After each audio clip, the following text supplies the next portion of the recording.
చేరి వచ్చిన సంఘానికి నా తోటి సేవకులకు ప్రభు నా హృదయపూర్వక వందనాలు. దేవుడు మరొక తరుణాన్ని మరొక పరిశుద్ధ దినాన్ని మన జీవితంలో అనుగ్రహించిన విధానం బట్టి దేవునికి ఘనతయు మహిమ యుగములు కలుగును గాక. ఆమె ప్రాముఖ్యంగా చక్కని విషయాన్ని తెలియజేశారు సహోదరులు. అది మామూలుగా సింపుల్గా చెప్పేశాడు. నేను అనుకుంటాను ఇంకా ఇది ఆర్భాటించాల్సిన సందర్భం. వాని దేవుడు దర్శించడం చాలా గొప్ప విషయం.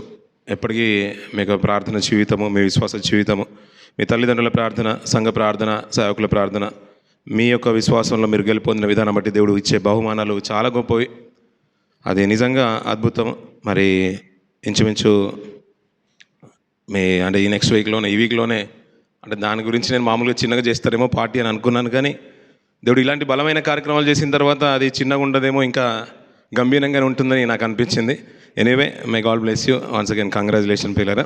చాలా సంతోషం తల్లి. ఇలాంటి మంచి దినాన మదర్స్ డే అని సెలబ్రేషన్ చేసుకుంటున్నాం.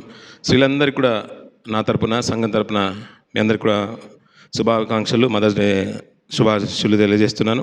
ఈ దినాన్ని పురస్కరించుకుని కొన్ని విలువైన మాటలు మనం ధ్యానం చేద్దాం పిల్లరా. కొద్ది నిమిషాలు, ఆల్రెడీ సమయం ఎక్కువైపోతుంది కనుక 116వ అధ్యాయం కీర్తన భాగం నుంచి 16వ వచనం చూద్దాం పిల్లరా. యెహోవా, నేను నిజముగా నీ సేవకుడను, నీ సేవకురాలి కుమారుడనై ఉన్నాను. సరిపోతుంది పిల్లరా. ఒక భక్తుడు మాట్లాడుతున్న మాటలు. ఇది తరచూ కీర్తన భాగాన్ని మనం అప్పుడప్పుడు చదువుతూ ఉంటాం. ఆశ్చర్యం ఏంటంటే, సేవకుడు తనను తాను పరిచయం చేసుకున్న విధానము, తనను మొర్ర పెట్టుకున్న విధానము దేవుడు గుర్తిస్తాడో లేదో అని మరొక తరుణంలో ప్రస్తావిస్తున్నాడు. దేవా, నీ సేవకుని నేను, బహుశా నువ్వు నన్ను మర్చిపోతున్నావేమో అనుకున్నా. అంతేకాదు, నా తల్లి కూడా నీ సేవకురాలే అని చెప్తున్నాడు పిల్లన. అంటే అది ప్రారంభం ఎలా ఉండాలంటే, బీజము తల్లిదండ్రులు ఒక సరైన రీతిలో బ్రతికితే, అంటే ఒక మంచి కుటుంబంలో బ్రతికితే వచ్చే తరం కూడా అద్భుతంగానే ఉంటుంది పిల్లన. అందుకని స్థితిగతులు వచ్చే తరాలకు తెలిసి ఉండాలి. పిల్లలకు కూడా మనకు కుటుంబంలో ఉన్న పరిస్థితులన్నీ కూడా తెలిసి ఉండాలి. అన్నీ అద్భుతంగా ఉన్నాయి, ఏ లోటు లేదు, నువ్వు ఏది చేసినా నీ ఇష్టం అనే జల్సా జీవితాన్ని పిల్లలకు అలవాటు చేయదు పిల్లరా. మనం ఎలాంటి భక్తిగల జీవితాన్ని సంతరించుకుంటున్నామో, మనం ప్రార్థన జీవితాన్ని ఎలా అయితే కాపాడుకుంటున్నామో, పిల్లలకు కూడా అదే అలవాటు చేయాలి. మన సంఘంలో అయితే చిన్నపిల్లలు నిజంగా బాల్యం నుంచే తల్లిదండ్రులతో పాటు, సంఘస్థులతో పాటు అన్నింటిలోనూ అన్ని కార్యక్రమాల్లో పాల్గొంటున్నారు. చాలా గొప్ప విషయం పిల్లరా. ముందున్న తరాలు, అంతకు ముందున్న తరాలు వెనుకకు వెళ్తూ ఉంటే మనము అలాంటి సపోర్టు కానీ, అలాంటి సావాస జీవితాలు కానీ, ఫెలోషిప్ కానీ ఉండేది కాదు. కొంతమందికి ప్రార్థించడానికి కొన్ని 30-40 సంవత్సరాలు పట్టిన జీవితాలు మనకు బాగా తెలుసు పిల్లరా. సావాసానికి రావడానికి యూఐకి వచ్చిన తర్వాత సావాసం నేర్చుకున్న వారు కూడా చాలామంది ఉన్నారు. దాంట్లో సిగ్గుపడాల్సిన అవసరం ఏం లేదు. కానీ అది తెలియడానికి కొన్ని సంవత్సరాలు పట్టింది. కానీ బై బర్త్ ఏంటంటే, ఒక విశ్వాస జీవితంలో అంటే ఉన్న కుటుంబంలో నుంచి పిల్లలు రావడం అనే అదృష్టము. అంతేకాదు, అలా ప్రార్థన పరురాలైన తల్లి గర్భాన పుట్టడం అనేది ఇంకా అద్భుతం. మామూలుగా ఏంటంటే, నేను ఎన్నోసార్లు సందర్భాలు అనుకుంటారు, కొన్ని మనకు తెలిసి జరుగుతాయి, కొన్ని మనకు తెలియకుండానే జరుగుతాయి, మన చేతుల్లో లేని జరుగుతున్నాయి. నువ్వెందుకు ఇలాంటి పరిశుద్ధమైన స్థలంలో ఉండాలి, ఎక్కడో లోకంలో బ్రతకొచ్చు కదా అని ప్రత్యేకంగా నీకంటూ నీ మీద ఒక ఉద్దేశం దేవుడికి ఉంది. కాబట్టే ఇలాంటి సావాసంలో, ఇలాంటి కుటుంబంలో నువ్వు ఉన్నావనే విషయం మనకు అర్థమవ్వాలి. ఎప్పటికీ కూడా మనం ఏంటంటే, మన దృష్టి ఏంటంటే ఎలా ఉంటుందంటే, బయట ఉన్న వారే గొప్పోరు అనుకుంటాం మనం. అందుని బట్టి ఏంటంటే, మనకున్న కుటుంబము, మనకున్న సావాసము, మన తల్లిదండ్రులు చాలా చిన్నగా అనిపిస్తారు. క్రైస్తవుడు అనగానే చిన్నగా అనిపిస్తారు. కాదు పిల్లరా. బయట ఉన్నది వేరే ప్రపంచం, లోపల ఉన్నది అది మహా అద్భుతమైంది. దీంట్లోకి రావడానికి ఎంతోమందికి తాహతాలు ఆడినా రాలేదు. వారి కట్లన్నీ కూడా కట్టేసినట్టుగానే ఉంటాయి. ఇదేంటంటే, బై బర్త్ మీకు అవకాశం వచ్చింది కాబట్టి నిజంగా ధన్యతగానే భావించాలి. దీన్ని ఎప్పుడు చిన్నగా చూడొద్దు. అందుకని చాలామంది ఏంటనే అవకాశం ఉంటేనే సన్నిధికి వస్తామని అనుకుంటారు. అది కాదు పిల్లరా. ఎన్ని పనులు ఉన్నా కానీ కొందరు అనుకున్న టైంకు సావాసంలో ఉండాలని ఇష్టపడుతుంటారు. ఎందుకు? దాన్ని ఎంచింది చిన్నగా ఎంచలేదు, చాలా గొప్పగా ఎంచేశారు. ఎంత కష్టమైన పోయినా దూర ప్రయాణం నుంచి ఎంతో స్పీడ్గా సావాసానికి లేట్ అవుతుందని, సావాసంలో కరెక్ట్ టైంకి ఇన్ టైంలో ఉండాలని ఎందుకు ఉంటుంది పిల్లరా? వారిని మామూలుగా ఎంచట్లేదు, దేవుని సన్నిధిని గొప్పగా ఎంచుతున్నారు. ఎందుకంటే తల్లిదండ్రులు వేసిన పునాది అలా ఉంది. భక్తుడు కూడా అదే మాట్లాడుతున్నాడు. ఏంటంటే, నేను నా తల్లి నీ సేవకురాలు అని చెప్తున్నాడు పిల్లరా. నిజంగా తల్లిదండ్రుల గురించి మనం అప్పుడప్పుడు వింటుంటాం, తల్లుల గురించి ఎక్కువగా వింటుంటాం. మనకు తెలిసిన చాలా మాటలు ఉన్నాయి. ఈరోజు 2 స్త్రీలను మేము ముందుంచుతాను పిల్లరా. చాలా అద్భుతం అనిపించింది వారి గురించి అవుతున్నప్పుడు. మీకు బాగా తెలిసిన ఒక స్త్రీ బాగా తెలుసు. ఒక ధర్మశాస్త్రం కూడా, ఆజ్ఞలు కూడా లేని కాలంలో తన కుటుంబాన్ని విలువలు కాపాడుకుంటుంది. అంతేకాదు తన పుట్టిన బిడ్డను చంపుకోవడం లేకుండా రాజాజ్ఞ హెచ్చించిన రాజు అంటే ఒకవేళ తెలిస్తే తన ప్రాణం కూడా ప్రమాదం అనుకున్నా కూడా తన బిడ్డను కాపాడుకోవడానికి చాలా ప్రయత్నం చేస్తూనే ఉంది పిల్లరా. ఎవరంటారు? బాగా తెలుసు కదా పిల్లరా. ఆ మాట చూద్దాం పిల్లరా. 2వ అధ్యాయం మొదటి ఉంచుకునే మాటలు. ఏ పుస్తకం అండి? 2వ అధ్యాయం మొదటి నుంచి చూద్దామమ్మా. లేవి వంశస్థుడు ఒకడు ఆ స్త్రీ గర్భవతి అయి కుమారుని కని వాడు సుందరుడై ఉండుట చూచి 3 నెలలు వాని దాచెను. తరువాత ఆమె వాని దాచలేక వాని కొరకు పూసి అందులో ఆ పిల్లవాడిని పెట్టి ఏటి ఎడ్డున జాములో దాన్ని ఉంచగా అంటున్న పిల్లరా. సరిపోతుంది. ఇది బాగా తెలిసిన సందర్భమే. కొన్ని విషయాలు నేను జ్ఞాపకం చేస్తాను పిల్లరా. తన పుట్టిన బిడ్డ కుమారుడు కన్నది. దానికంటే ముందు అంటే ఆ కుమారుడు కంటే ముందు తనకు సంతానం ఉందంటారా? మరి అప్పుడు అలాంటి పరిస్థితులు ఏమి లేవు. మరి అంటే ఈ మోషే గారు పుట్టే సందర్భంలోనే పరిస్థితులన్నీ కూడా ప్రతికూలం అయిపోయాయి, అనుకూలంగా లేవు. పుట్టిన ప్రతి మగబిడ్డను చంపడానికి రాజాజ్ఞ బయలుదేరింది. శాసనాన్ని మార్చడానికి ఆస్కారం లేదు. కానీ తల్లి ఏం చేస్తుంది? పుట్టిన బిడ్డను చూసిందంట. ఎలా ఉన్నాడంట? సుందరంగా ఉన్నాడు. ఇప్పుడు తల్లి దృష్టికి అందరు సుందరంగానే ఉంటారా? ఓన్లీ సుందరంగా ఉన్న వాళ్ళే సుందరంగా ఉంటారా? లోకంలో ఒక సామెత ఉంది పిల్లరా, బాగా తెలుసు. కానీ తల్లికి ఎలా ఉన్నా నచ్చుతారు పిల్లరా. అదేంటో కదా, మనకి నచ్చరు పిల్లరా. మనం ఏంటంటే విలువలను చూస్తాం, ఆస్తులను చూస్తాం, పరిస్థితులను చూస్తాం, ఉద్యోగాలను చూస్తాం, హోదాలను చూస్తాం, అప్పటి వరకు స్థానం ఇస్తాం. అది కాదు పిల్లరా. ఒక తల్లి తన బిడ్డను ఏ రీతిగా అయితే చూస్తుందో, ఒక విశ్వాసిని, విశ్వాసురాలని, సేవకుల్ని, సేవకురాలని, విశ్వాసుల్ని మనం అలాంటి స్థితిలో చూడాలి. అప్పుడే నువ్వు నిజమైన దేవుని సేవకుడవు. అంతేకాదు ఒక విశ్వాసమే. మనం ఎలా చూస్తామంటే ఒక తల్లి తన బిడ్డ ఎలాగున్నా పర్లేదు. కొన్ని సందర్భాలు చూస్తుంటే ఆశ్చర్యం అనిపిస్తుంది కదా పిల్లరా. నవమాసాలు మోవాల్సిన తల్లి, అంటే మోసి కనాల్సిన తల్లి, కొంతమంది 8 నెలలకే ప్రసవించిన పిల్లలు ఉన్నారు, కొంతమంది 7 నెలలకే ప్రసవించిన పిల్లలు ఉన్నారు. కానీ ఎంత రోదన అనుభవిస్తుంది పిల్లరా.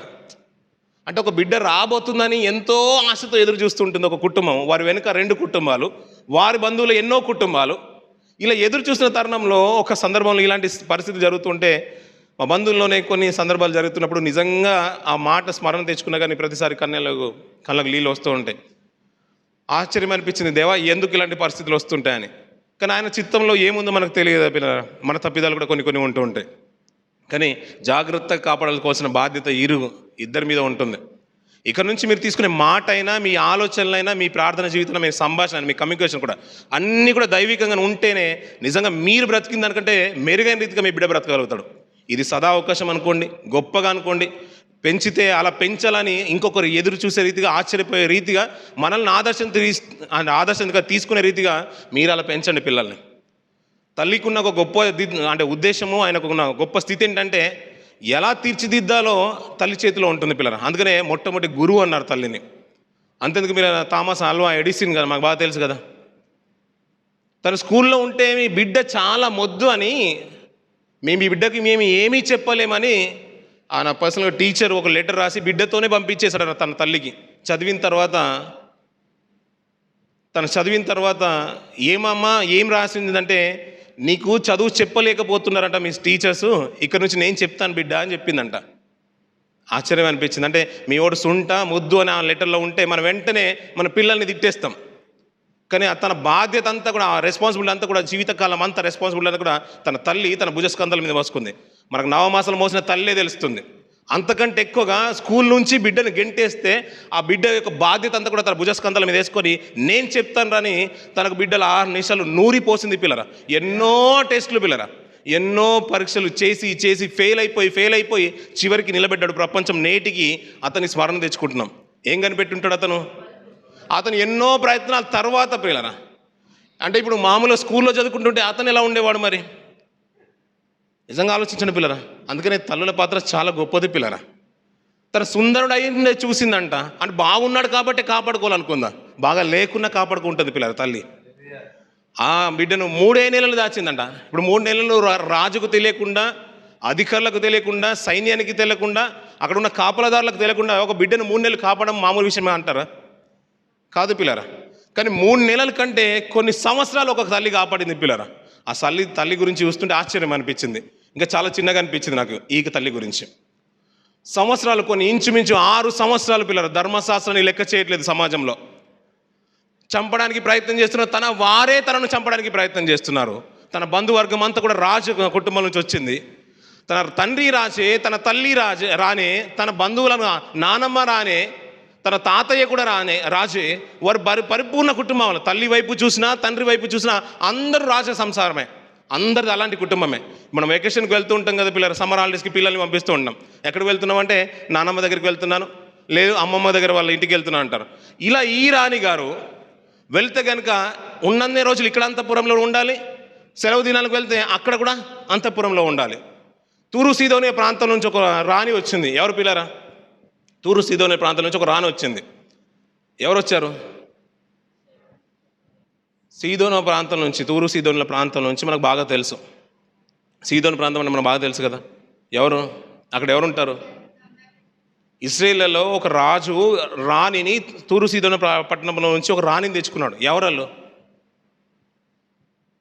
యెజెబెల్ ఎప్పుడైనా పేరు విన్నారా పిల్లరా? అంటే ఇది మీకు బాగా తెలిసిన మాట. ఇంకా స్త్రీల గురించి చెప్పాలంటే ఇది మీకు బాగా తెలిసిన మాట. తను రాజ కుటుంబంలో నుంచి వచ్చేసింది. ఇప్పుడు ఫుజిరా షేక్ ఉన్నాడు. అతని కుమారుడికి భార్యను తీసుకొచ్చారు. ఎక్కడి నుంచి తీసుకొచ్చారంట? దుబాయ్ షేక్ వాళ్ళ కూతుర్ని తీసుకొచ్చారు. అంటే బియ్యం పొందినా కానీ ఎలా ఉంటుందంటే తన హోదాకు తగ్గట్టుగానే చూసుకుంటారు కదా పిల్లరా. మనం కూడా అదే చూసుకుంటాం కదా. అటేడు తరాలు ఇటేడు తరాలు చూడాలంటారు. అంటే ఆస్తి విలువలనే కాదు పిల్లరా, సంస్కారంలో కూడా మంచి ఒక ఉన్నతమైన కుటుంబం అయితేనే ఇరువురికి బాగుంటుంది. అందుకని ఎక్కడ పడితే అక్కడ ఎన్నుకోకండి పిల్లల్ని. ఎక్కడ పడితే అక్కడ పిల్లల్ని ఎవరైనా పర్లేదండి మంచిగా ఉంటే కాదని చూసుకోకండి. అందుకని దైవికంగా ఉన్న కుటుంబంలో నుంచే పిల్లల్ని తీసుకురండి, దైవికమైన కుటుంబంలో నుంచే సహోదరుని తీసుకురండి. ఇలా వారు అలా రాజ కుటుంబాల నుంచి తీసుకుని వచ్చేసారు పిల్లరా. గతించిన దినాల్లో కూడా ఆ సందర్భాన్ని మనం జ్ఞాపకం చేసుకున్నాం. ఎవరు పెళ్లి చేసుకున్నారు? యెజెబెల్ని ఒక రాజు పెళ్లి చేసుకున్నాడు. ఎవరు అతని పేరు? అహాబు పెళ్లి చేసుకున్నాడు పిల్లరా. ఇరువురికి ఒక సంతానం కలిగింది పిల్లరా. ఒక కుమార్తె పుట్టింది. ఆ కుమార్తె నిజంగా అంటే ఒక వండర్ కిడ్ అనే చెప్పవచ్చు. ఎవరళ్ళు? అతల్య పిల్లరా. ఈ ఇజ్రాయేల్ రాజ్యంలో నుంచి తను ఎక్కడికి వెళ్ళిపోయిందంటే యూదా రాజ్యంలోకి చంపేసింది పిల్లరా. మామూలుగా ఏంటంటే మనము ఇప్పుడు ఇరాన్ పరిసర ప్రాంతంలో వారు జరుగుతుంటే ఎలా ఉంటుందో అక్కడ నుంచి దుబాయ్కి ఎవరైనా బియ్యం తీసుకొచ్చారనుకోండి, మన మధ్యలో ఈ మధ్య కాలంలో పిల్లలే కరువైనట్టు అటు పాకిస్తాన్ నుంచి ఇండియా నుంచి ఒక సంబంధం వెళ్ళింది హైదరాబాద్ పరిసర ప్రాంతాల నుంచి. మనమందరం బాయ్ అన్నట్టు కొన్ని సంవత్సరాలు బాగానే ఉన్నాయి. ఈ మధ్య కాలంలోనే మీరు వేరు మేము వేరు అని మళ్ళీ అన్ని తెగదెంపులు అయిపోయినాయి. అంటే ఈ భారతదేశంలో హైదరాబాద్ ప్రాంతంలో ఇంకా పిల్లగాళ్ళే లేరు అన్నట్టు పాకిస్తాన్ నుంచి పెళ్లి చేసుకుంది పిల్లరా. ఇతను కూడా ఏంటంటే ఇజ్రాయేల్లో ఉన్న కుటుంబాల నుంచి ఎవరిని లెక్క చేయకుండా తూరు సీదోనుల ప్రాంతం నుంచి తీసుకొని వచ్చేసాడు. వీరిద్దరు కలిగిన సంతానము అతల్యను ఎక్కడికి ఇచ్చేసాడంట? ఇజ్రాయేల్ నుంచి యూదా రాజ్యంకి ఇచ్చేసాడు పిల్ల. మహా గొప్ప జ్ఞాని పిల్లల. ఎందుకంటే మాటికి యుద్ధాలు జరుగుతున్నాయి కాబట్టి ఈ యుద్ధాలన్నీ కూడా అణచివేసుకోవాలి, అక్కడ ఇక్కడ మనకు స్థానం ఉండాలి కాబట్టి యూదాలో ఒక సంబంధం చూసేసి అక్కడ ఒక రాజుకి ఇచ్చేసి అతను పెళ్లి చేశాడు పిల్లరా. అక్కడికి వెళ్ళిన తర్వాత గతించిన దినాల్లో కూడా ఈ సందర్భాన్ని మనం జ్ఞాపకం చేసుకున్నాం పిల్లరా. వారికి సంతానం కలిగింది పిల్లరా. సంతానం కలిగిన తర్వాత కొన్ని పరిస్థితులు ఎలా మారిపోయాయంటే పిల్లరా, తన భర్త చనిపోయాడు. అతని యొక్క భర్త చనిపోయాడు పిల్లరా. భర్త చనిపోయిన తర్వాత తన కుమారుడు రాజ్యం వెళుతున్నాడు.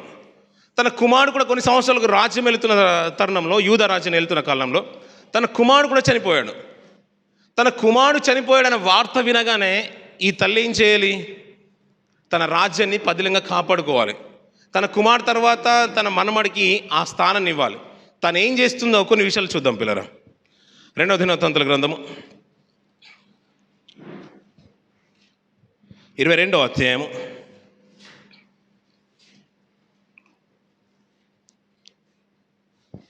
22వ వచనం నుంచి కొన్ని మాటలు మనం చూద్దాం పిల్లరా.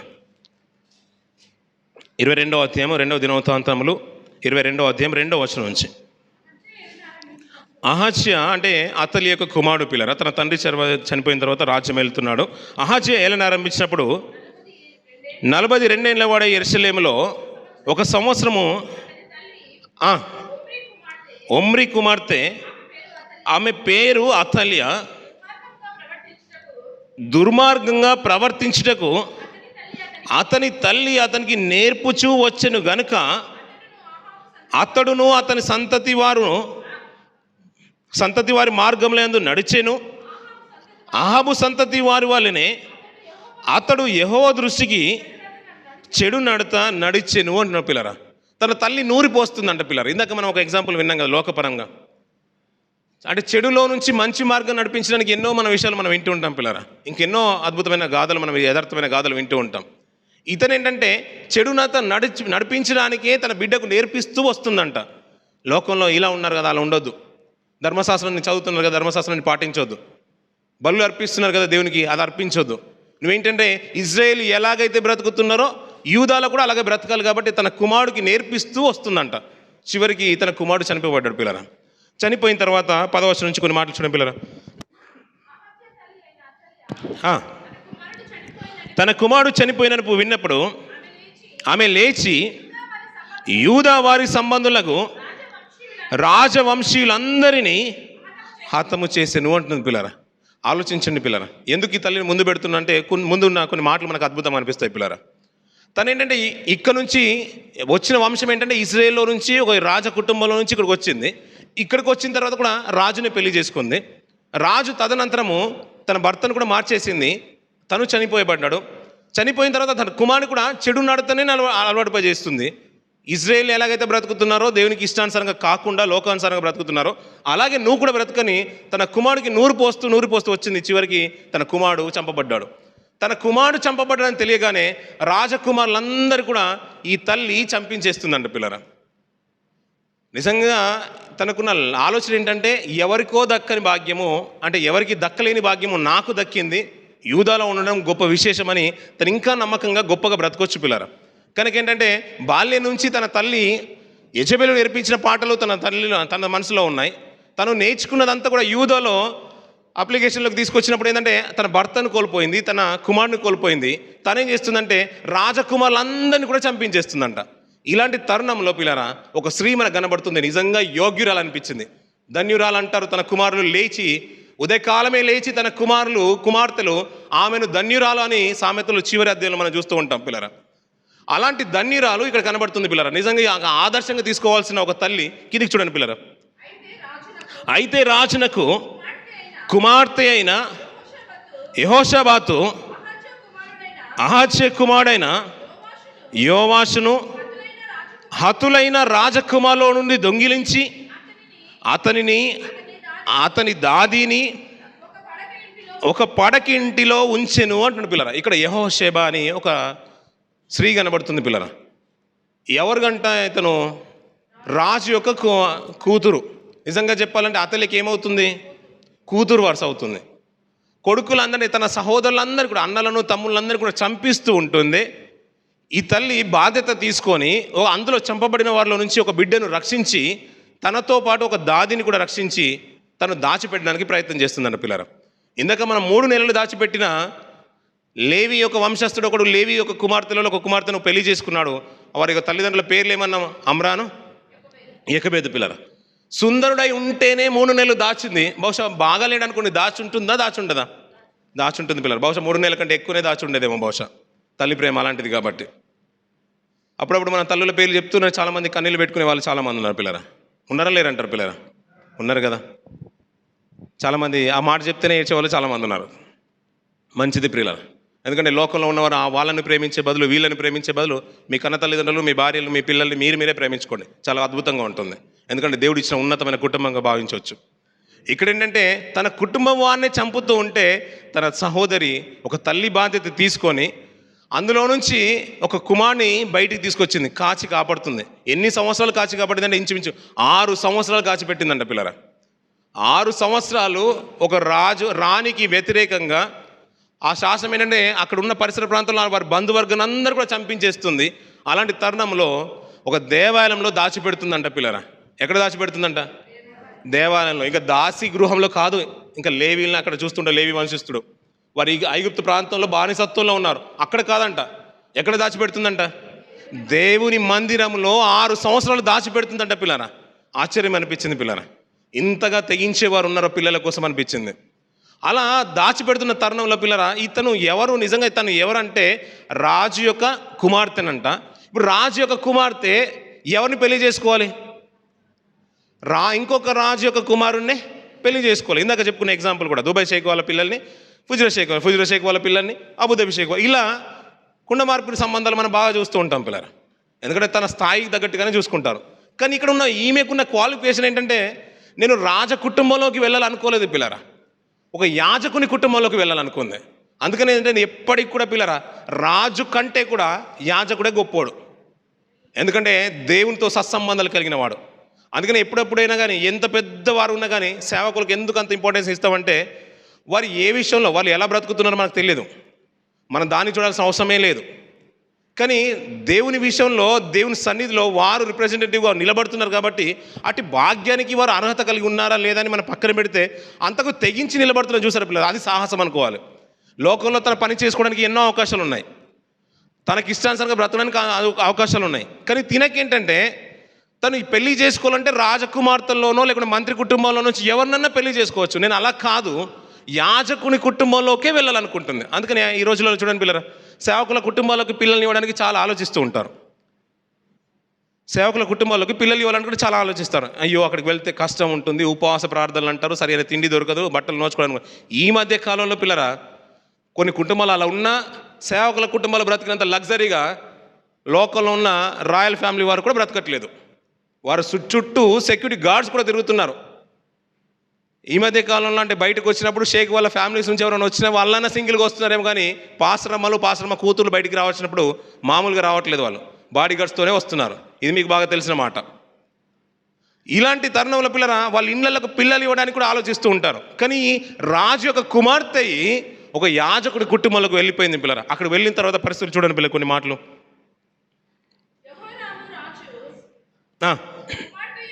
యెహోరాము రాజు కుమార్తెయును యెహోయాదాను యాజకుని భార్య అయిన యెహోషాబాతు అతల్యకు కనబడకుండా అతని దాచిపెట్టెను గనుక ఆమె అతని చంపలేకపోయెను. ఈ యెహోషాబాతు అహజ్యాకు సహోదరి. ఇప్పుడు అహజ్యా చంపబడ్డాడు. అహజ్యా చంపబడగానే అహజ్యాకు పుట్టిన పిల్లల్ని తన నానమ్మ సాక్షాత్తు అహతల్య చంపడానికి ప్రయత్నం చేస్తుంది. వారిని పిల్లల్ని, నా తమ్ముడు పిల్లల్ని అందరూ కూడా నేను కాపాడుకోవాలని అందులో నుంచి ఒక బిడ్డను తీసుకొని వచ్చేసింది పిల్లరా. అతని పేరేం పేరు అంటారు? చిన్న ప్రాయంలోనే రాజుగా పట్టాభిషక్తులైన వ్యక్తులలో ఇతడు ఒక్కడు పిల్లరా. 7వ సంవత్సరంలోనే రాజుగా పట్టాభిషక్తుడు అవుతాడు. తన తమ్ముని యొక్క పిల్లల్ని ఒక బిడ్డని తీసుకుని వచ్చి దాచిపెట్టుకుంది. తన తల్లి పాత్రను పోషిస్తుంది పిల్లరా. చిన్న బిడ్డను 6 సంవత్సరాలు పెంచి పోషించాలంటే ఎంత కష్టం ఉంటుంది పిల్లరా. ఎవరికి తెలియకుండా ఒక రాజు అంటే దేవుని సన్నిధిలో యాజకులు ఉండే గుడిలో వారి మధ్యలో ఆ బిడ్డను పెంచి పోషిస్తుంది. 6 సంవత్సరాలు పోషించేసింది. రాజ్యానికి వ్యతిరేకంగా తను ఎవరో కాదంటే ఏమంటున్నది, చంపబడ్డవాడు నా సహోదరుడు యొక్క పిల్లడు, అందులో నుంచి వచ్చిన యోవాషును బ్రతికించింది పిల్లరా. ఎందుకంటే రాజ్యమేలిత యూదలో రాజ్యమేలాలి. రాజ్యమేలాలంటే రాజ్యమేలాలి. ఈ రానెందుకు రాజ్యమేలుతుందని ఇక్కడ చూసిన యెహోనాదా కూడా ముందుకు వచ్చి 7 సంవత్సరాల కాలంలో అతనికి పట్టాభిషక్తుని చేసిన కాలం మనకు బాగా తెలుసు పిల్లరా. అంత గొప్పగా 6 సంవత్సరాలు దాచిపెట్టిందంటే నాకు ఆశ్చర్యం అనిపించింది. 3 నెలల నుండి దాచలేక ఆ బిడ్డను జమ్ము పెట్టెలో పెట్టేసి నీటిలో వదిలేసిన ఆ తల్లి ఎక్కడ, 6 సంవత్సరాలు కాచి కాపాడిన ఈ తల్లి ఎక్కడ పిల్లరా. అది కన్న పేగ అన్నాము, దీన్ని ఏమంటున్నాము? పెంచిన పేగు. నిజంగా ఆలోచించండి పిల్లలు, ఇది ఏది గొప్పదో మీరే చెప్పండి. చాలా గొప్పది పిల్లరా. ఎందుకంటే మనం ఏంటంటే లోకంలో ఏంటంటే అన్నీ కలుషితం అయిపోయినంటే ఈ మధ్య కాలంలో దాంట్లో కూడా కలుషితం కనబడుతుంది పిల్లరా. బిడ్డను తీసుకెళ్లి హాస్పిటల్ బయట పడేసిన రోజులు కూడా మనం చూస్తున్నాం పిల్లరా. ముళ్ళ పొదలు పడేసిన బిడ్డలు కూడా మనం చూస్తున్నాం. అందులో ఎంతెందుకు పిల్లలు, ఈ లోకల్స్ వాళ్ళు కూడా పడేస్తుంటే దాంట్లో పెంచిన బిడ్డనే ప్యాలెస్లో నేటికి ఎదుగుతుంది. ఈ మధ్య కాలంలో బయటకు వెళ్ళిపోయింది అనుకోండి. అలాంటి పిల్లల్ని కూడా మనం చూస్తున్నాం పిల్లరా. లేదండి కలుషితం కాలేదని చెప్పడానికి నిజంగా అలాంటి సందర్భాలు లేవు పిల్లరా. అందుకనే దేవుని ప్రేమ ఏ కుటుంబంలో అయితే ఉంటుందో వారికి కష్టం వచ్చినా నష్టం వచ్చినా ఆ పిల్లని వారి కలిగిన దాని నుంచే ఎంతో క్రమంగా పెంచే కుటుంబాలు మనం చూస్తున్నాం. అందుకనే ఈ సన్నిధిలో ఉండడము, ఇలాంటి కుటుంబాలు కలిగి ఉండడము చాలా గొప్పదన్నాను నేను. లోకంలో అలా ఉండవు పిల్లరా. పిల్లల్ని బయటికి పంపించేసి తల్లిలు తిన్న రోజులు కూడా ఉంటాయి. కానీ విశ్వాసంలో దేవుని ప్రేమ కలిగిన కుటుంబాలు అంటే తన తల్లి తినకపోయినా పిల్లలకి పెట్టే కుటుంబాలు మనం చూస్తూ ఉంటాం పిల్లరా. ఇలాంటి తరుణంలో పిల్లరా నేను రాజ కుటుంబంలోకి వెళ్ళి రాజును పెళ్లి చేసుకోవాలని అనుకోలేదు తను. ఎలా అనుకుందంటే ఒక సేవకుని కుటుంబంలోకి వెళ్ళింది, సేవకుని పెళ్లి చేసుకుంది. వారితో పాటు దివారాత్రంలో దేవాలయంలో మందిర యాజక ధర్మాన్ని జరిగించట్లో తన పాత్రను పోషిస్తుంది పిల్లరా. అద్భుతం అనిపించింది. మనకి కొన్ని ₹1,00,000 ఉంటేనే ఎన్నో అన్ని ఆస్తులు ఉన్నట్టుగా మనం వ్యవహరించేస్తూ ఉంటాం పిల్లరా. ఒక ఇల్లున్నా కొద్ది బలిసిన కుటుంబాల కోసమే మనం ఎదురు చూస్తుంటాం. మంచి కుటుంబానికే ఇవ్వాలనుకుంటాం పిల్లరా. అందుకనే రాజుల నుంచి బియ్యం పొందాల్సిన వీరు ఒక యాజకుని కుటుంబంలోకి వెళ్ళి అక్కడ పవిత్రతను కాపాడుకుంటూ ధర్మాన్ని జరిగిస్తూ వారికి పిల్లలు కలిగారు పిల్లరా. యెహోషేబకు యెహోయాదాకు కూడా పిల్లలు కలిగారు. అలా పిల్లలు పెరుగుతున్న తరుణంలో తన కుమారుడిని అవకాశం వారికి ఎలా ఉందంటే తన కుమారుని తీసుకొని వచ్చేసి సింహాసనం మీద కూర్చోబెట్టవచ్చు. ఎవరికి? యెహోషేబకు తన కుమారుని తీసుకొని వచ్చేసి యూదా రాజ్యంలో తన కుమారుని నిలబెట్టవచ్చు అతలేని చంపించి మరి. కానీ తనేమనుకుందంటే నా సహోదరుడి కొడుకే రాజవ్వాలి. అందుకని 6 సంవత్సరాలు కాపాడి యెహోయాదా అధ్యక్షతన తన కుమారుని అంటే తన తమ్ముడి కుమారుని పట్టాభిషక్తుని చేసి అక్కడ నిలబెడుతుంది పిల్లరా. ఆశ్చర్యం అనిపించింది. ఈ మధ్య కాలంలో కొన్ని మనం చూస్తూ ఉంటాం. అవన్నీ కూడా ఇక్కడ నుంచి తీసుకొచ్చినట్టుగానే నాకు అనిపిస్తాయి. తన కుమారుని రాజుని చేసే అవకాశం ఉన్నా తన కుమారుని రాజు చేయలేదు. తన తమ్ముడు కుమారుడు రాజు కావాలి కాబట్టి 6 సంవత్సరాలు కాపాడి చిన్న వయసులోనే 7వ ఏట రాజుగా నిలబెట్టేసింది. అంతేకాదు పిల్లరా, తన కుమారుని ఎక్కడ పెట్టిందంటే నా కుమారుడు నా భర్తలాగే యాజక ధర్మాన్నే జరిగించాలని తనను ఒక మంచి ప్రవక్తగా యాజకునిగా నిలబెట్టేసింది పిల్లరా. అతను ఎవరో కాదు, జకర్యా. అలాంటి ఉద్దేశాన్ని సాక్షాత్ ప్రభువైన యేసు వారే మత్తయి సువార్తలో మనం వింటూ ఉంటాం. నీతిమంతుడైన హేబేలు రక్తం మొదలుకొని బరకీయ కుమారుడైన జకర్యా రక్తం వరకు అంటాడు. బరకీయ అనే పేరు మనకు ప్రస్తావన కనిపించదు, కానీ జకర్యా నిజంగా యెహోయాదా కుమారుడిగా నిలబెడతాడు పిల్లరా. వారి యొక్క పాపమంతా కూడా చూస్తూ రాజుకు తల వంచకుండా యెహోవా ఆత్మ అతన్ని అభిషేకించినప్పుడు బలపరిచినప్పుడు ప్రతి మాటను హెచ్చరించి మాట్లాడుతుంటే అతన్ని చూసి తట్టుకోలేక రాళ్ళు రువి చంపేశారు పిల్లరా. ఎవరిని? జకర్యాను, యెహోయాదా యెహోషేబ కుమారుని పిల్లరా. ఇప్పుడు ఎవరు చంపించాడంటే ఎవరినైతే తన తల్లి పెంచిందో యోవాషుని, ఎవరినైతే అంటే తను చంపబడాల్సిన పరిస్థితి తనకున్నా తను చంపబడతాడేమనే ఉద్దేశంతో తన సహోదరుడు యొక్క కుమారుని తీసుకుని వచ్చి 6 సంవత్సరాలు పెంచి పోషించి 7వ ఏట తనను రాజుగా నిలబెట్టేసి రాజ్యమంతా తన చేతిలో పెట్టిన తర్వాత తను ఎదిగి బతికిన తర్వాత తన కుమారుణ్ణి అంటే తన నిజంగా చెప్పాలంటే ఏమంటారు, అత్తయ్య అవుతుంది కదా, అత్తయ్య యొక్క కుమారుని ప్రవక్తను ఒక యాజకుని రాళ్ళు రువి చంపించడానికి ప్రయత్నం చేశాడు పిల్లరా. అందుకనే యెహోయాదా కూడా రాజుల సమాధి దగ్గరికి వెళ్తాడు పిల్లరా. అంత గొప్పగా బ్రతికేశారు కాబట్టి. ఎవరు? ఈ యెహోషేబ యొక్క భర్త రాజు సన్నిధిని కోరుకోలేదు, తన యాజకుని సన్నిధి కోరుకుంది. దేవుని సన్నిధి చేసే గొప్ప విషయాన్ని తీసుకుంది. రాజ కుటుంబానికి వెళ్ళాలనుకోలేదు, దేవుని మందిరానికి వెళ్ళాలనుకుంది. ఏది విషయంలో కానీ ఎలాంటి అన్యాయమైన క్రియ జరిగినా కానీ ధర్మశాస్త్రాన్ని పాటించలేని స్థితిగతులు ఉన్నా తన కుమారునికి తన సహోదరి కుమారునికి ధర్మశాస్త్రాన్ని ఉగ్గిపాల్లాగా నూరి పోసి మరి పెంచిన ఒక గొప్ప తల్లిని ఈ యెహోషేబను మనం చూస్తూ ఉంటాం పిల్లరా. ఆ మాట కిందకి చూడండి పిల్లరా. 10వ వచనం కింది బాగా చూడండి పిల్లరా. 11వ వచనం. అయితే రాజునకు థ్యాంక్ యూ అమ్మా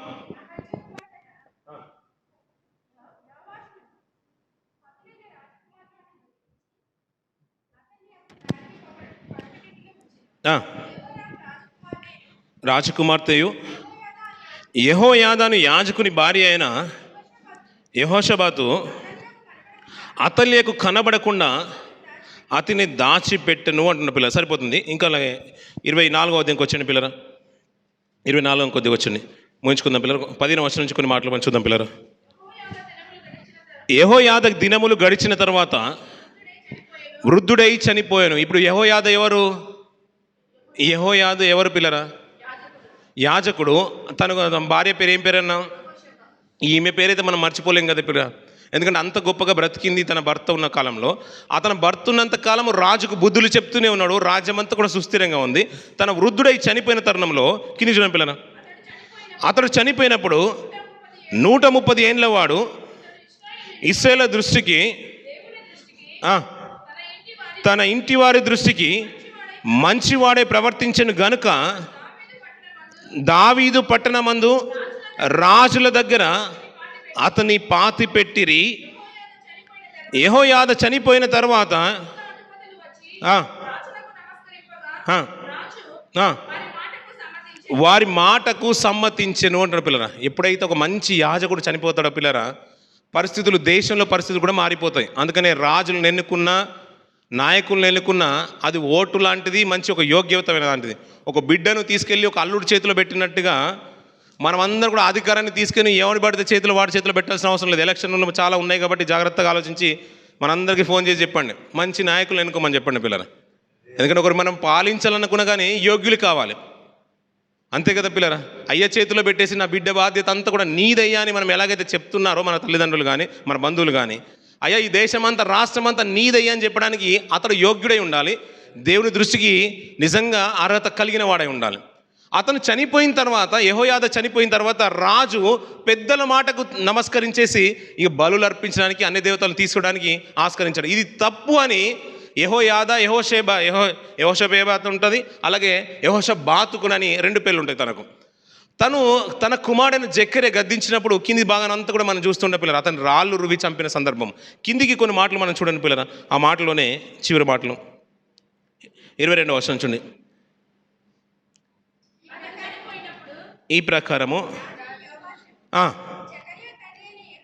జెకర్యా తండ్రి అయిన యెహోయాదా తనకు చేసిన ఉపకారమును మర్చినవాడై అతని కుమారుని చనిపించెను. అతడు చనిపోయినప్పుడు యెహోవా దీన్ని దృష్టించి దీనికి విచారణలోకి తెచ్చునుగాక నేను పిల్లరా. అతను చేసిన మేలు మర్చిపోయి ఎవరిని చంపించేశాడంట? ఒక యాజకుని చంపించేశాడని పిల్లరా. తన తల్లే అతనికి నూరి పోసింది, తన తండ్రి అతని పట్టాభిషక్తుని చేశాడు. 6 సంవత్సరాలకు పెంచి పోషించి 7వ సంవత్సరంలో పట్టాభిషక్తుని చేస్తే మిగతాదంతా కూడా తనకు తానే రాజ్యం వెళ్ళడానికి కాదు కదా పిల్లరా. ఒక యుక్త వయసు వచ్చే వరకు తన కుటుంబం, తన తల్లిదండ్రులు లేకున్నా ఈ కుటుంబమే అన్ని విధాలుగా సహాయ సహకారాలు అందించింది. ఆ మేలులు మర్చిపోయి మరి తన కుటుంబం బ్రతికినట్టుగా యోవాషు బ్రతికినట్టుగా మనకు అర్థమవుతుంది. కానీ దీంట్లో బాగా మనకు అర్థమైంది, ఓవరాల్గా మనకు అర్థమైంది ఏంటంటే, రాజుల కుటుంబం నుంచి వచ్చిన యాజకుల కుటుంబంలోకి వెళ్ళింది. ఒక రాణి అవుతుంది, తన అంతఃపురంలో బ్రతికింది, అక్కడి నుంచి వచ్చేసి ఇజ్రాయేల్ రాజ్యంలోకి వచ్చింది. ఇజ్రాయేల్ రాజు రాణికి మధ్యలో వచ్చిన వారి యొక్క సంతానం అతల్య ఇజ్రాయేల్ రాజ్యం నుంచి వచ్చి ఎక్కడి నుంచి వచ్చింది? యూదా రాజ్యంలోకి వచ్చింది. ఇద్దరు రాజుల కుటుంబమే.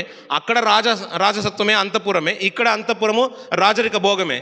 కానీ అక్కడున్న పరిస్థితులు మెరుగవ్వలేదు, ఇక్కడున్న పరిస్థితులు మెరుగవ్వలేదు. ఈ యూదా రాజ్యం నుంచి, ఇరు కుటుంబాల నుంచి వచ్చిన యెహోషబాతు రాజరికం కుటుంబంలోకి వెళ్ళాలనుకోలేదు, రాజభోగాలు అనుభవించాలనుకోలేదు, ఆ అంతఃపురాన్ని ఎప్పుడు కూడా ఆశించలేదు. అలాంటి కుటుంబం నుంచి బయటకు వచ్చేసి దేవుని మందిరంలో ఉండే సేవకుడే యోగ్యుడు అనుకుని ఒక సేవకుని కుటుంబాన్ని ఎన్నుకొని సేవకుని కుటుంబాన్ని అందరికి వెళ్ళి పరిచర్య బాధ్యతలు భుజస్కంధాల మీద వేసుకుంది. తన సేవకుడితో పాటు, తన తండ్రితో, తన భర్తతో పాటు మందిర పరిచర్యలు బాలిభాగస్తులుగా ఉంది. అన్యాయం జరుగుతున్నప్పుడు చూసి ఓర్వలేక రాణి యొక్క ఆజ్ఞను కూడా తిరస్కరించి తన సహోదరి యొక్క కుమార్ని కాచి కాపాడింది. 6 సంవత్సరాలు కాచి కాపాడింది. అతనికి పట్టాభిషక్తుడు 7 సంవత్సరాలు పట్టాభిషక్తుడు అయినా మిగతా భాగం అంతా కూడా తనను పెంచి పోషించింది. తన సొంత కుమారుని పెంచుకున్నట్టుగా తన సహోదరి కుమారుని కూడా పెంచి రాజుని చేసింది. తను ఏ రోజు కూడా రాజరికం కోరుకోలేదు, తన కుమారుడు రాజరికం చేస్తే బాగుంటుందని తన రాజులాగా నేర్పించలేదు పిల్లరా. ఈ లోకంలో మనం చూస్తూ ఉంటాం, అవకాశం ఉంది కదా నువ్వు రాజు అయిపో, అవకాశం ఉంది కదా నువ్వు మంత్రి అయిపో అనే మాటలు మనం చూస్తూ ఉంటాం కదా. కానీ తను అనుకోలేదు, నువ్వు సేవకుని కుటుంబం నుంచి వచ్చేసావు కాబట్టి నువ్వు సేవకుడివే అవ్వాలి, నువ్వు రాజరికం కుటుంబంలోకి వచ్చేసావు కాబట్టి మీ తల్లిదండ్రులు లేకపోయినా నిన్ను రాజు చేస్తానని యోవాషును రాజుగా నిలబెట్టేసింది పిల్లరా. యోగ్యులు కనిపించింది, అంతేకాదు 6 సంవత్సరాలు కాచి కాపాడిన ఈమె ముందు చాలా లేవి కుమార్తె నాకు చాలా చిన్నగా అనిపించేసింది పిల్లరా. ఎందుకంటే అక్కడ దేవుని ప్రత్యక్షత ఉంది కాబట్టి మోషను మనం ఎక్కువగా తీసుకెళ్ళిపోతున్నాం, తన తల్లిని బాగా కొనియాడుతున్నాం. ఇక్కడంటేనే యోవాషును పెంచి పోషించిన తన సహోదరి అనే తన తండ్రి యొక్క సహోదరి యెహోషబాతును నిజంగా మనం కొనియాడాల్సిన తరుణమే పిల్లరా. అందుకని సామెతలో మాట చూసుకుని మనం ముగించేద్దాం పిల్లరా. 31వ అధ్యాయం చూడండి. 31వ అధ్యాయం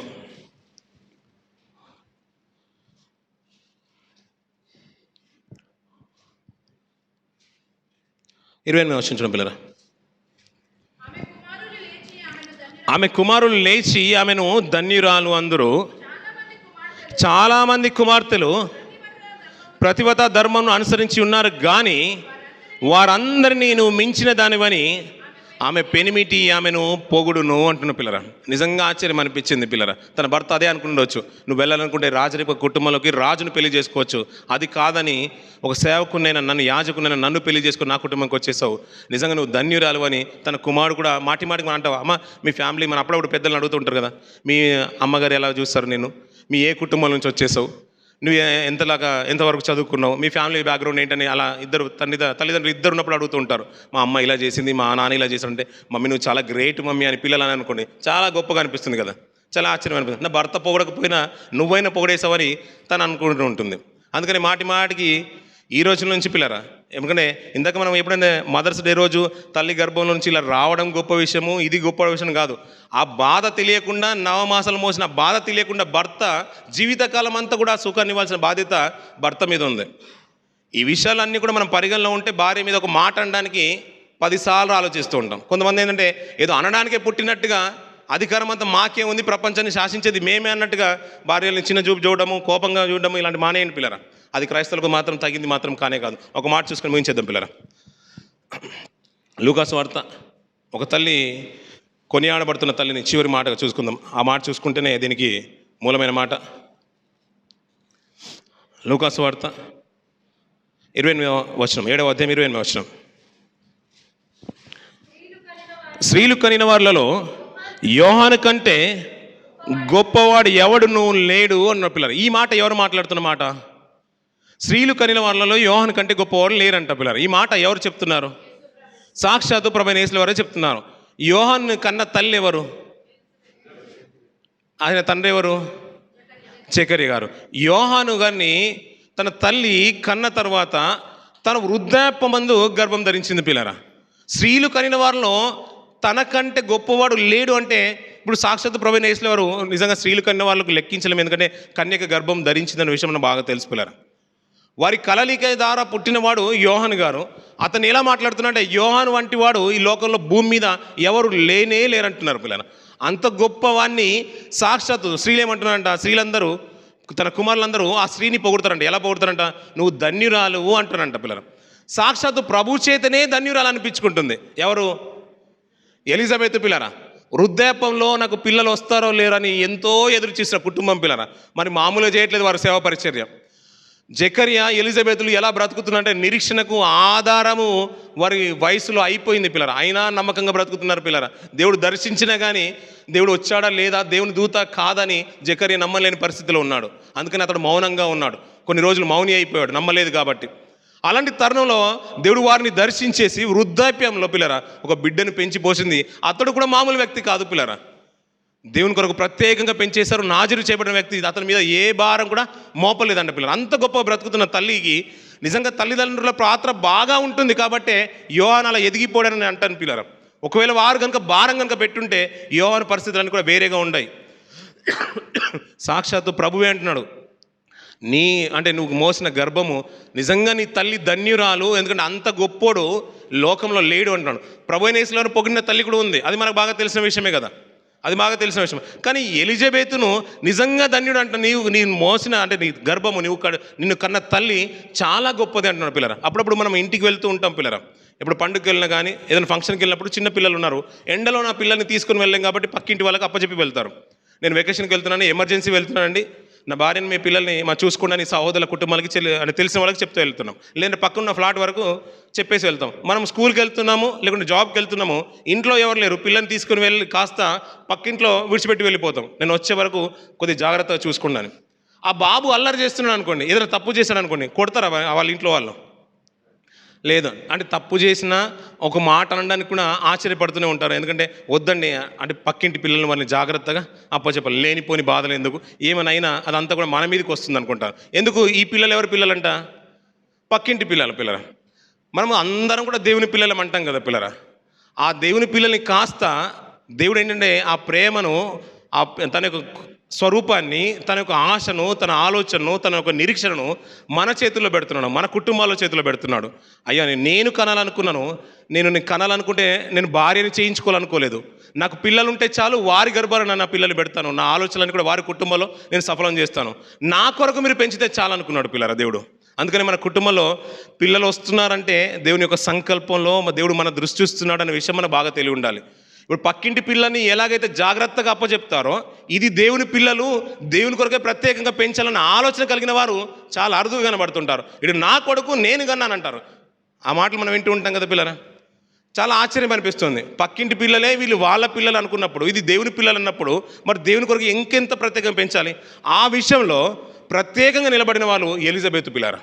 అందుకని స్త్రీలు కనిన వారిలో యోహాను కంటే గొప్పోడు లేడు అన్నాడు. ఎంతోమంది స్త్రీలు కన్నారు, కానీ యోహాను యొక్క తల్లి చాలా గొప్పది అన్నట్టుగానే ఇండైరెక్ట్గా ప్రభు చెప్తున్నాడు పిల్లరా. నిజంగా మరొకసారి స్త్రీలందరికీ కూడా మరి మదర్స్ డే శుభాకాంక్షలు తెలియజేస్తున్న మీరు, మీ కుటుంబాలు ఇంకా ఉన్నతంగా బ్రతకాలి, దేవుని కొరకు యథార్థంగా బ్రతకండి, దేవుడు సంతోషించే రీతిగా ఇంకా అద్భుత రీతిగా బ్రతకాలని మనస్ఫూర్తిగా కోరుకున్నాను. కొద్ది మాటలు దేవుడు దీవించి ఆశ్రయించిన గాక.